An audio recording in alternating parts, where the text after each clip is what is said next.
我们加拿大简报团队为您搜集总结的权威信息。加拿大前总督调查有关中国干预选举的指控。South China Morning Post。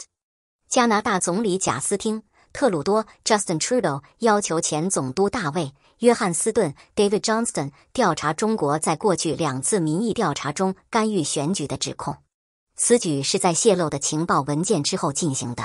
这些档概述了中国在2019年和2021年试图影响选票的企图。被中国否认的媒体报道表明，某些候选人可能得到了秘密资助或其他支援。约翰斯顿曾是公务员和法学教授，他得到了广泛的简报，以调查外国对加拿大政治的干预，以期就如何防止干预提出建议。加拿大旅客的春假被取消，因为喷气式飞机被扣押。Bloomberg。Flair Airlines 对 Airborne Capital 提起诉讼，声称该租赁公司在3月份使用非法手段扣押了 Flair 的4架波音737飞机。据报道， Airborne 开始控制飞机，因为 Flair 经常拖欠租赁付款。但 Flair 表示，此举是恶意的，对 Flair 造成了最大的伤害，包括干扰其乘客关系和信任。Flair 今年早些时候宣布了雄心勃勃的扩张计划，称其目标是租赁13架波音737 MAX 喷气式飞机。福尔表示，其计划将继续在今年夏天运营21架飞机，其中1架租用以覆盖被扣押的飞机。这家加拿大航空公司和爱尔兰租赁公司之间的斗争，凸显了许多航空公司在过去18个月中面临的困境。虽然预订量飙升，但不断上涨的燃料成本和人员短缺对小型运营商造成了特别大的负担。挪威的 Flyr 在成立不到2年后就倒闭了，而英国航空公司 Flybe 于2020年破产。与此同时，一些航空公司缩减了扩张计划，因为他们在疫情带来的不确定性中苦苦挣扎。Flair 在6月表示，在加拿大一家运输机构批准该航空公司提出的投资结构后，他已赢得继续运营航班的权利。Flair 获得了777 Partners 的融资，并于2021年1月宣布计划在5年内接触50架飞机，在北美和加勒比海航线上提供负担得起的航班。风投要求特鲁多提供生命线，以取代加拿大的 SVB 信贷。Bloomberg。加拿大风险投资和私募股权协会已要求加拿大政府向受金融家矽谷银行停工影响的初创企业提供紧急融资。游说团体希望可以重新引入在 COVID-19 关键阶段使用的紧急计划，以便较小的公司可以向政府的投资银行加拿大商业发展银行发行可转换债券。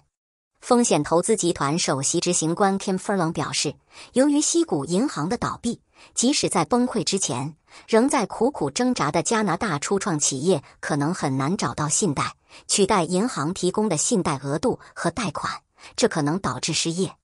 加拿大银行表示，金融部门受到 COVID-19 大流行的影响，导致不良贷款增加，各行各业收入减少。据彭博社报道，加拿大风险投资和私募股权协会也在寻求政府放宽单独的公司融资伙伴关系的条款，加速风险资本流向公司。由于无法管理资金，监管机构周五开始关闭矽谷银行，联邦存款保险公司接管了过桥银行的运营。尽管美国当局在周末不知疲倦地努力提振人们对金融业的信心，但以技术为重点的银行迫在眉睫的系统性风险和对投资市场的威胁，导致了矽谷银行的倒闭。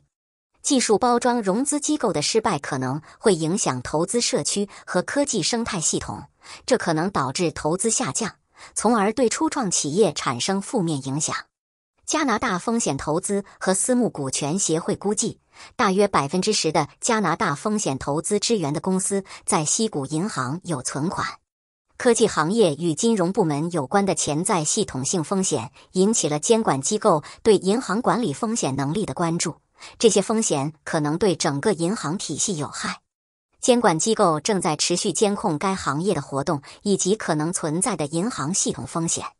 在加拿大，其加拿大反欺诈中心报告称，加拿大10%的工作岗位流失是由于网络犯罪，其中商业电子邮件泄露占欺诈索赔的41%，令人震惊。加拿大高等法院法官在争吵后休假。BBC， 加拿大最高法院法官拉塞尔·布朗 （Russell Brown） 正在带薪休假，而有关亚利桑那州豪华度假胜地发生争执的指控正在调查中。根据上个月的一份警方报告，一名美国海军陆战队退伍军人声称布朗在度假村不恰当地触摸了一名女性客人，法官否认了这一说法。布朗和这位老兵之间发生了一场战斗。尽管对这一事件有不同的说法，但本周给出的进一步报道显示，据报道，布朗在酒吧与一名女客人见面后，跟随她到她的房间。这名女子说，布朗亲吻了她的脸颊几次，触摸了她的背部和腿部，这相当于不必要的触摸。党内的另外2名女性说，布朗让他们感到不舒服。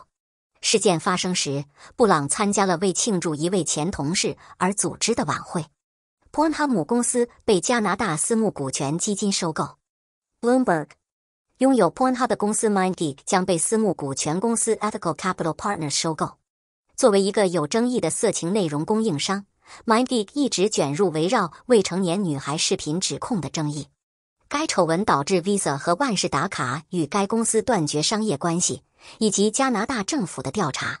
加拿大政府此前打击有害在线内容的尝试遭到了反对，因此对 MindGeek 收购的长期反应仍有待观察。Ethical Capital 声称专注于透明和道德的技术业务。Ethical Capital Partners 去年在加拿大成立，这将是其第1笔交易。MindGeek 总部位于蒙特利尔。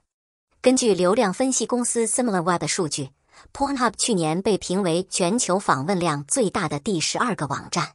该公司的前拥有者和收购背后的投资者都没有披露。将加拿大天然气运往欧洲，理由是成本。Bloomberg， 西班牙能源公司雷普索尔 Repsol 在新布伦瑞克省圣约翰附近扩建其液化天然气终端的计划，由于运输成本过高而被放弃。雷普索尔一直计划使用已经为北美东部500万户家庭供暖的进口终端向欧洲出口天然气，但该公司表示，将天然气从加拿大西部油田运输到港口的成本太高。拟议的专案将需要新的液化设施 ，TC 能源公司需要升级其管道网络。许多人认为该计划具有最大的成功潜力，因为缺乏伴随新专案建设的监管限制。在加拿大大西洋沿岸建造出口码头的尝试已经持续了几十年，但在俄罗斯入侵乌克兰后变得更加紧迫，导致整个欧洲的能源价格飙升。特别是德国，在寻找新的能源来取代俄罗斯的供应方面面临着压力。有人呼吁加拿大总理贾斯汀·特鲁多 （Justin Trudeau） 探索所有选择，包括6月在巴伐利亚阿尔卑斯山举行的7国集团峰会和8月访问加拿大。加拿大自然资源部长乔纳森·威尔金森 （Jonathan Wilkinson） 最近召集了2家公司之间的会议，以确定该专案是否还有机会。虽然有几个替代的东部航站楼提案，但雷普索尔项目被认为是最可行的，因为它是对现有设施的扩建，不需要经过从头开始建造的广泛监管过程。威尔金森支援该终端，称它可以在3年内将天然气运往欧洲。然而，自然资源部长发言人伊恩·卡梅伦 （Ian Cameron） 指出，个别专案支援者应确保其提案与相关方的经济可行性。印度学生因假论文面临加拿大出境。BBC， 加拿大边境安全狱 CBSA 已下令150多名印度学生离开该国，声称这些学生使用伪造的大学录取通知书进入该国。这些学生声称自己是无辜的，并将伪造行为归咎于他们在印度的移民咨询机构。许多人不愿意挑战 CBSA 的决定，担心受到耻辱。西方国家被许多印度家庭视为声望的象征，特别是在旁遮普邦，许多学生都属于该邦。